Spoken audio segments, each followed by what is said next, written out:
Então, boa noite, gente. É o seguinte, nós vamos fazer hoje um raio-x da prova da UFGD. E esse raio-x eu trouxe para vocês aqui um retrospecto da prova, colocando os tópicos que foram abordados nas últimas 1, 2, 3, 4, 5 provas da GD. Por aqui você vai ter uma noção da incidência dos assuntos que são abordados nessa prova. Como eu falei para vocês, eu vou disponibilizar isso lá no meu canal do YouTube depois, que eu passo para vocês certinho, tá? E vocês vão ter acesso a todas as imagens, tudo que foi gravado aqui. Isso aí vai ser livre lá para vocês e os demais alunos que não estão presentes também. Pois bem, os assuntos recordistas, eles estão numa hierarquia decrescente de incidência. Você pode ver que o único ano que não caiu o cálculo estequiométrico foi na prova do ano passado. Todos os demais anos anteriores caíram, né? 2022 caíram 3 questões de cálculo estequiométrico. 2021 2, depois uma, e o ano passado eles não trouxeram questão de cálculo estequiométrico. A probabilidade é que esse ano venha com certeza uma questão de cálculo estequiométrico, certo? Segundo, isomeria óptica, assunto bastante abordado. Terceiro, funções orgânicas, que é a identificação dos grupos funcionais, se é amina, se é amida, se é éster, se é aldeído, cetona e assim por diante.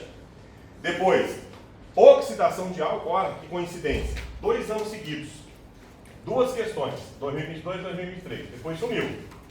Concentração de soluções, voltou ano passado, hidrólise salina, balanceamento, diluição de soluções, radioatividade, mol, massa molar, titulação ácido-base, mistura de soluções, pH, óxido, redução, conceitos modernos de ácido-base e fórmulas orgânicas. Bom, para vocês terem uma noção do que é cobrado, a gente tem que ter uma estratégia que é trabalhar em cima daquilo que é mais incidente na prova. Não adianta a gente ficar estudando tudo nessa reta final que nós estamos. Nessa reta final nós temos que ter um direcionamento. Eu preparei um material que é de acordo com essa sequência aqui. E obviamente que eu não coloquei tudo que está aqui. Mas os principais assuntos estarão presentes nessa lista que eu vou disponibilizar para vocês também. Nós vamos iniciar hoje com o carro-chefe da prova. Qual que é o carro-chefe da prova? Cálculo estequiométrico. E o cálculo estequiométrico, ele sempre é um calo no seu pé. Por quê, galera? Não é só o cálculo estequiométrico por si só.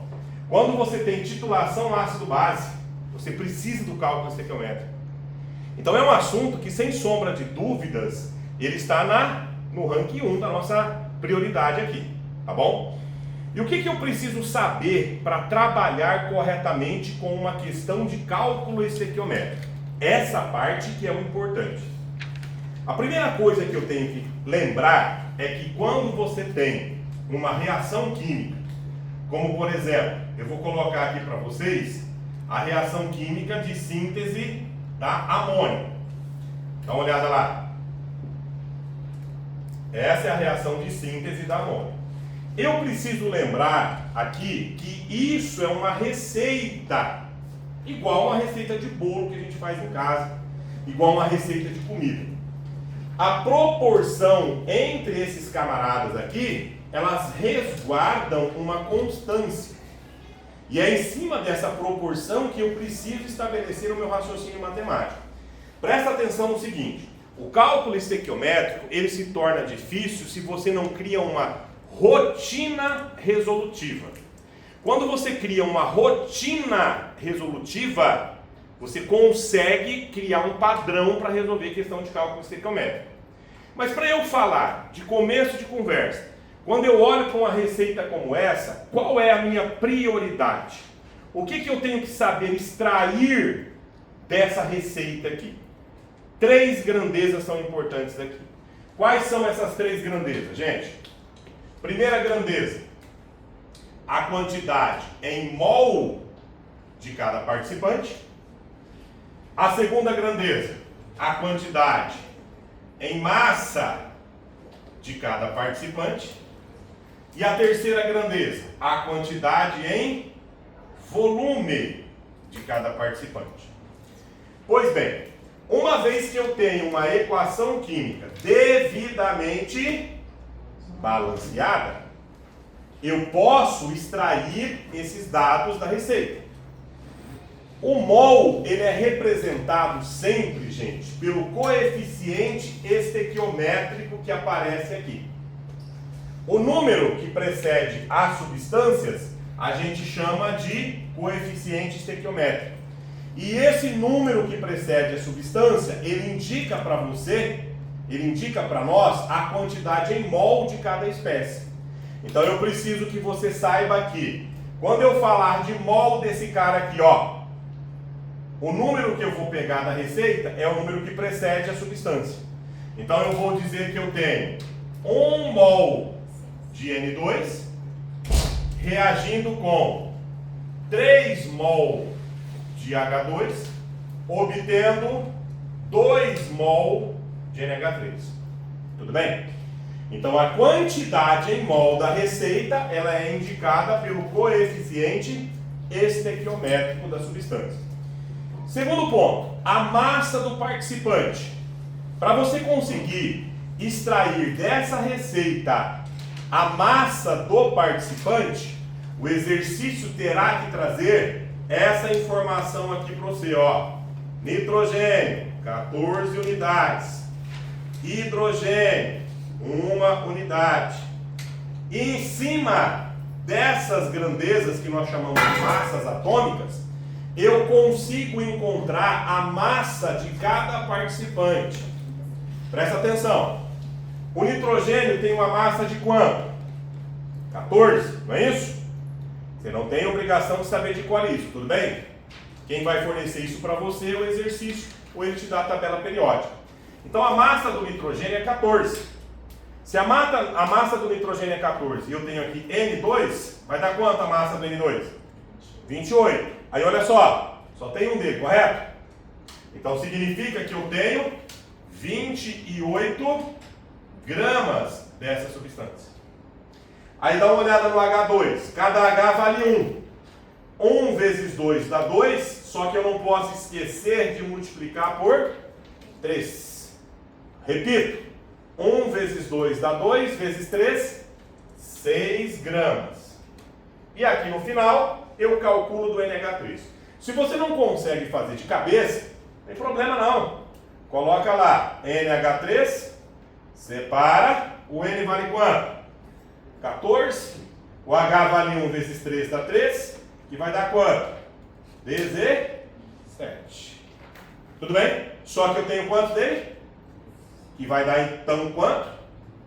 34 gramas. Fechou? Primeiro, a quantidade de mol para você extrair são os coeficientes. Segundo, a massa, eu calculo a massa molar de cada espécie e multiplico pela quantidade em mol de cada um. E aí eu tenho o seguinte, a terceira e última grandeza importante, volume. Quando você fala de volume, galera, você só vai, obviamente, envolver o volume para substâncias gasosas. Nós não vamos criar um padrão para volume de substâncias líquidas, muito menos sólidas. Apenas para substâncias gasosas. Aí fica da seguinte forma. 2 dados importantes que envolvem o volume para gases. Nós temos 2 condições que elas são assim, bastante abordadas nas provas. Primeira, a chamada condição normal de temperatura e pressão, famosa CNTP. Na CNTP, isso daqui, na maioria dos casos, você tem que saber de cor, tá? Na maioria dos casos você tem que saber de cor. Nós temos um padrão de que 1 mol de substância gasosa ocupa um espaço de 22,4 litros. E eu também tenho as chamadas condições ambientes. Essa condição ambiente, normalmente, é padronizado que 1 mol ocupa 25 litros. Mas, quais são essas condições ambientes e condição normal de temperatura e pressão? Condição ambiente significa 25 graus Celsius de temperatura e 1 atm de pressão. E a CNTP indica, puxa aqui para baixo, a CNTP indica 0 graus Celsius e 1 atm de pressão. Tudo bem? Normalmente, eles pedem nas condições normais de temperatura e pressão. Aí olha só aqui no quadro, ó, presta atenção. Se eu tenho 1 mol de N2 e ele é gasoso, então 1 mol ocupa 22,4 litros. Sendo assim, eu posso dizer que nessa receita, na CNTP, eu utilizo 22,4 litros de nitrogênio. Se eu tenho 3 mols de hidrogênio e cada mol ocupa o espaço de 22,4 litros, eu vou ter 3 vezes 22,4 litros, que vai dar 67,2 litros. Tudo bem? E por último eu tenho 2 mols de NH3, que vai me dar 44,8 litros. Veja bem, por que eu estou até indo bem devagar nesse aspecto aqui? É de suma importância, é extremamente necessário que você consiga, ao bater o olho em uma equação química, extrair essas 3 grandezas aqui. O segredo do começo do cálculo estequiométrico está em você verificar uma equação química que representa a reação e, a partir dessa equação, você saber identificar a quantidade em mol de cada um, a massa de cada um e o volume nas condições ambientes, ou CNTP, de cada substância gasosa. Tudo bem? Agora, como é que eu aplico a utilização disso daqui na resolução de uma questão de cálculo estequiométrico? Existe, como eu falei para vocês, um roteiro resolutivo. Esse roteiro resolutivo é o segredo. Não adianta você achar, eu vou resolver assim, vou ver na hora, eu vejo como é que eu faço. Não, não vai dar certo. Você tem que criar uma padronização resolutiva disso daqui. E essa padronização é o que eu vou passar a seguir para vocês agora, que é, entre aspas, bem grande aqui, o macete do cálculo estequiométrico. Tudo bem? Pode apagar?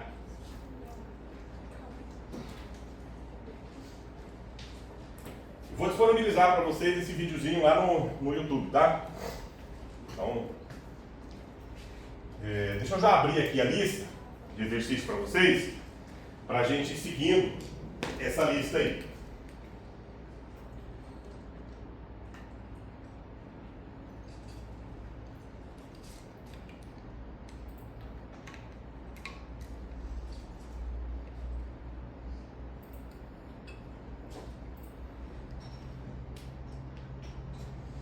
Ó, essa lista de exercícios que eu disse a vocês que eu fiz, que eu preparei, tá vendo? Começo aqui com cálculo estequiométrico e depois vai seguindo os demais assuntos aí, tá bom? Vou deixar essa primeira questão aqui, que a gente já vai aplicar a técnica do cálculo estequiométrico na resolução dessa questão aí, tá? Presta bem atenção agora na técnica. A técnica é que faz a diferença, tá? Bom, dentro desse contexto de você saber identificar as espécies químicas e as suas grandezas, massa, mol, volume, nós temos a segunda parte, que é a aplicabilidade da técnica resolutiva, tá? Como é que funciona isso, Leandro? A gente vai criar uma sequência de raciocínio. Essa sequência, vocês vão ter que se disciplinar para usar sempre assim. Depois que você se disciplinou a usar assim, esquece, meu amigo. Quando você for fazer, você está fazendo e você nem está percebendo mais. Mas até você se disciplinar, é difícil. Sabe por quê? Você quer ganhar tempo. Aí você quer fazer rápido. Eu estou falando que é para fazer de um jeito, você já vai direto no outro ponto. E a disciplina é o segredo do negócio.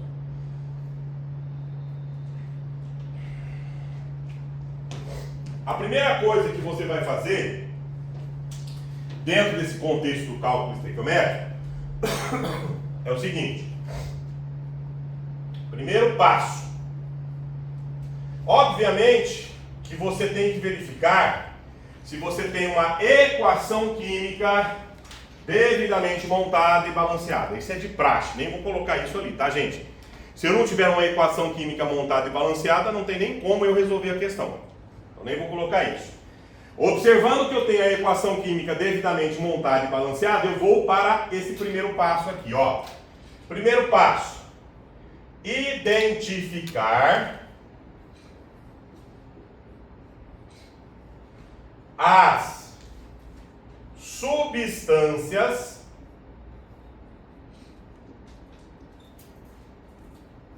de quem o enunciado, entre aspas aqui, gente, fala. Como é que eu vou identificar as substâncias de quem o enunciado fala? Olha lá a estratégia, olha lá a estratégia. As substâncias de quem ele fala vão ser sempre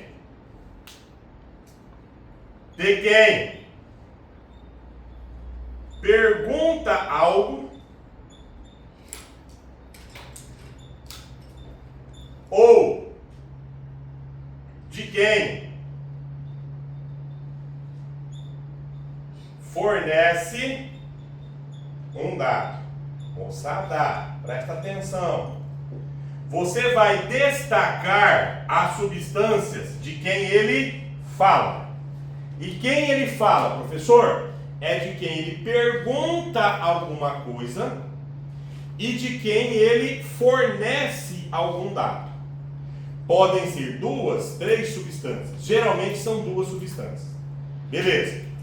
Depois que eu destaquei, identificando essas substâncias, eu vou para o segundo passo.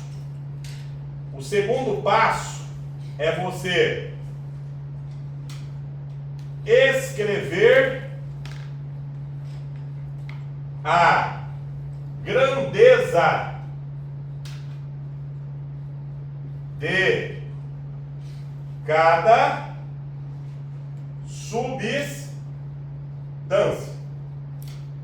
Escrever a grandeza de cada substância. Quais são as grandezas que podem aparecer? Massa,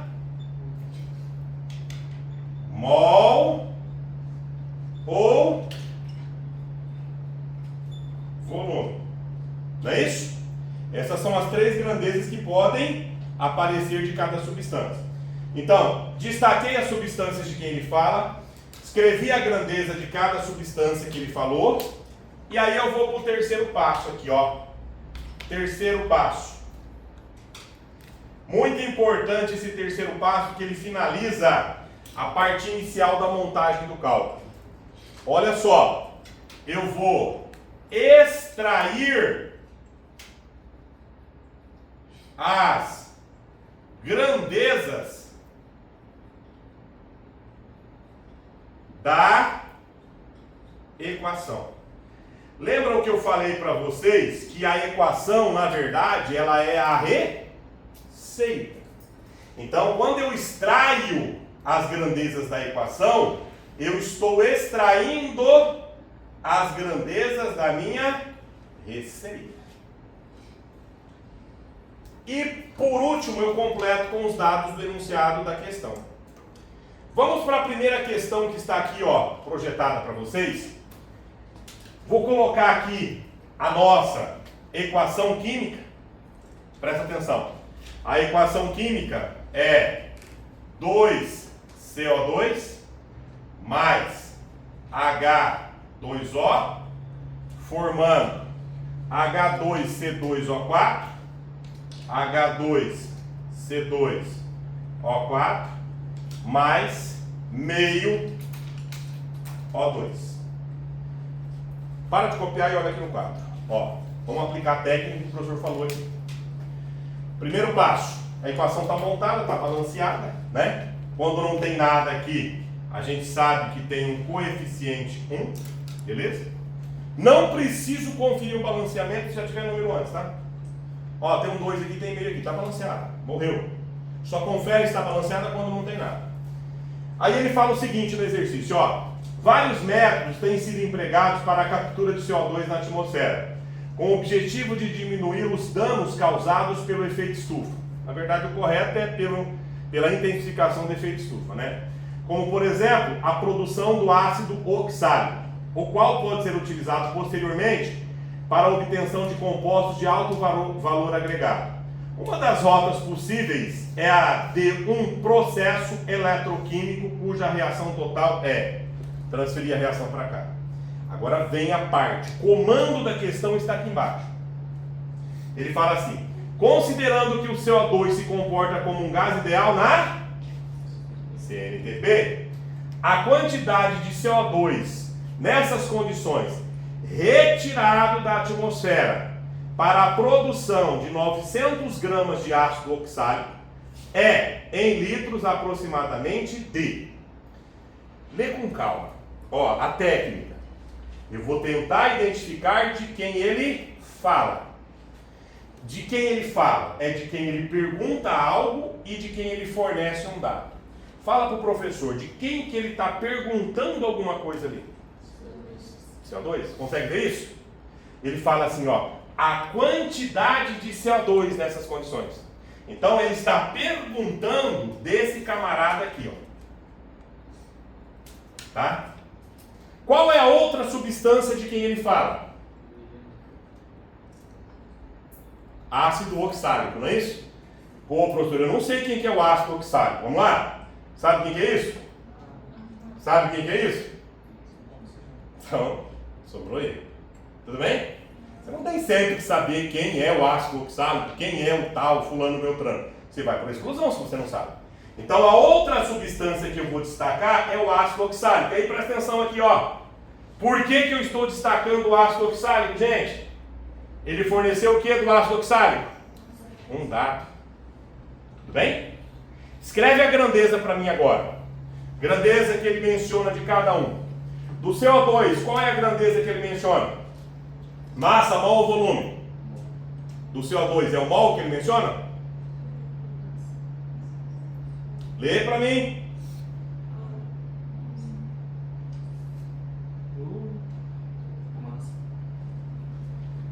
Considerando que o CO2 se comporta como gás ideal na CNTP, a quantidade de CO2 nessa... Até agora não falou nada.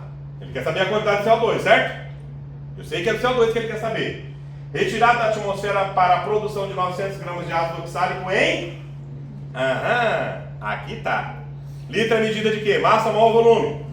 Volume. Entenderam? Pode ser que não pergunte diretamente, apareceu lá no final. Então o CO2, eu vou escrever a grandeza que ele mencionou do CO2, ó. Volume. E do ácido oxálico, o que ele mencionou? Massa, mol ou volume? Muito bem. Grama é medida de massa, não é isso, gente? Então a massa dele aqui, ó. Agora, eu vou extrair as grandezas da equação, da receita. O volume que ele está mencionando é na CNTP. Perceba no exercício que ele não forneceu para nós o volume na CNTP. Viu? Então eu tenho que saber. Qual é o volume ocupado por 1 mol de gás na CNTP? Bem, olha, tá quase saindo um couro aqui, né? 22,4. Então eu vou botar embaixo do CO2 22,4, certo? Certo? Não? Mas volume por que não? Porque são 2 mol. Vai esquecer disso, hein? Então eu vou pôr 2 vezes 22,4 dá quanto? 44,8 litros. Aí eu venho aqui na frente, ó. Aqui eu vou extrair a massa desse cara. Presta atenção aqui, ó. Vou extrair a massa desse cara. Então eu tenho lá H2C2O4. Separo assim, ó. Hidrogênio, tá lá na questão, ó. A massa do hidrogênio é 1 vezes 2, 2.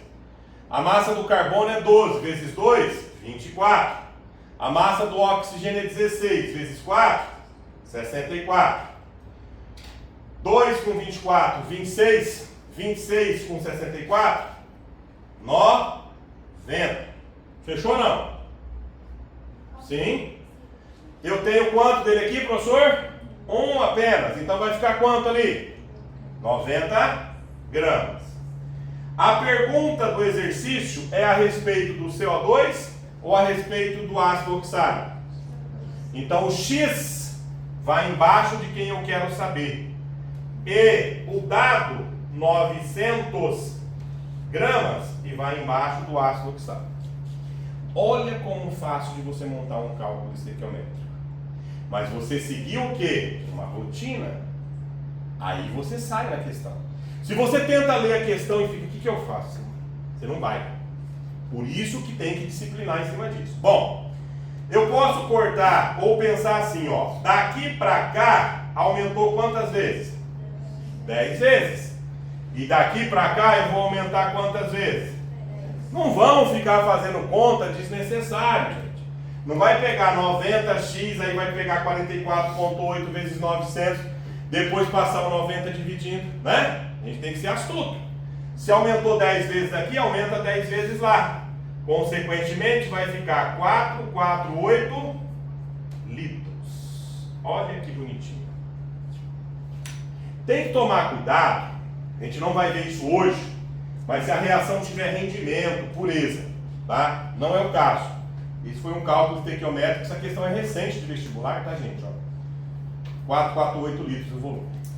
Fechou? Deu para entender isso? Eu vou jogar mais uma questão aqui para cima para vocês tentarem fazer. Vou pausar o vídeo aqui.